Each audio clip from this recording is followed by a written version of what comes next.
Hey guys, Dan here from DansTube.TV, and today I have some tips and settings for your Mavic Air to ensure that you're using this drone to its full potential. Now I have some really cool tips and settings throughout this video here. I have everything from gimbal controls, how to shoot in a more cinematic style, I have a few little hidden things, and I have an explanation on how to change from 2.4 GHz to 5.8 GHz with the Wi-Fi settings.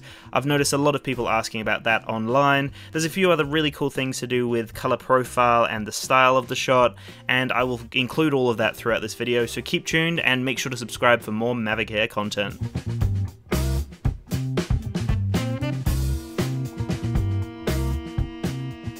The first thing that you want to do has to do with the gimbal pitch speed, and this just allows more of a cinematic tilting shot. So you press the three dots in the top right corner, go to Gimbal, Advanced Gimbal Settings, then change the max gimbal pitch speed all the way down to 4 or 3. And then you'll notice when you try to toggle down to tilt the camera down, you have more of a smooth, cinematic, slow kind of shot that is just a lot cleaner and a lot nicer to edit later on. Now the next one sounds like a no-brainer, but go into your settings, which is just below your record button, and go to manual settings. This just ensures that you don't get any sort of blowout with the exposure. It allows you as the filmmaker to control everything, and it just makes more sense to have manual setting. And adjusting the ISO and shutter speed will ensure that you don't get those full-on overexposed shots where everything in the background is just too white and blown out.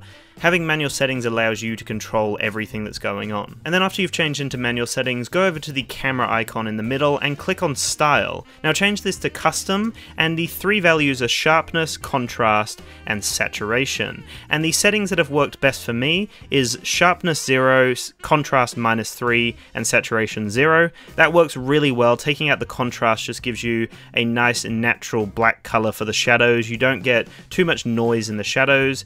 And then if you want something a little bit more general that seems to work on everything, go with a -1 for sharpness, -1 for contrast, and a -1 for saturation, and that just gives you a bit more room in post-production to edit the footage. Then the next recommendation is go to your color profile, which is just below style, and you can leave it on normal, which actually looks relatively nice, or you can go to the D-Cin-like or D-Cine-like, which is a really nice setting that seems to give you a very nice color. Our next setting is actually to do with exposure, and it's in the same kind of area. So after we've gone through and done all those other settings, we have the camera icon in the middle, and on the far right side we have the cog or the settings icon. So click on that one and enable the histogram and the overexposure warning. Now the overexposure warning does exactly as it suggests. It gives you a warning when the shot's overexposed. So certain points throughout this video you'll see almost zebra patterns on a certain area that is too white or too overexposed. So that just gives you a heads up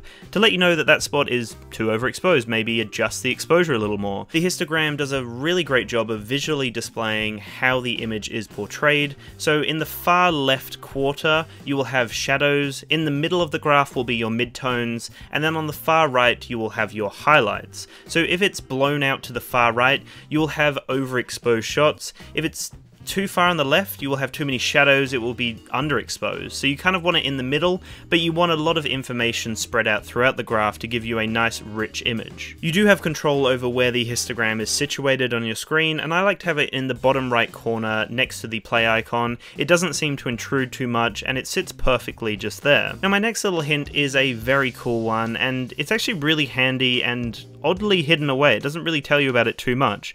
But if you want control over your gimbal without having to use that toggle on the actual remote control itself, you just press and hold on the screen and then drag down, or press and hold and drag up, or you can just move up and down to get those odd nodding movements. But yeah, that's all you have to do. Literally tap and hold and then pull down, and you can get a nice smooth tilt without having to actually touch the controller. You can just do it all on your smartphone. My next tip for you guys is to do with the Wi-Fi settings and how to change from 2.4 GHz to 5.8 GHz. And it's actually relatively easy. You just tap on the three dots in the top right corner, and then you go onto your Wi-Fi settings. Then all you have to do is click on Custom, and this little section here will actually display the graph that you will see. It will display what's going on, how much interference is going on in that channel, how low it is, or I guess particularly what's going on with that specific channel. So from 1 to 11, that will be your 2.4 gigahertz, and then from 149 to 165,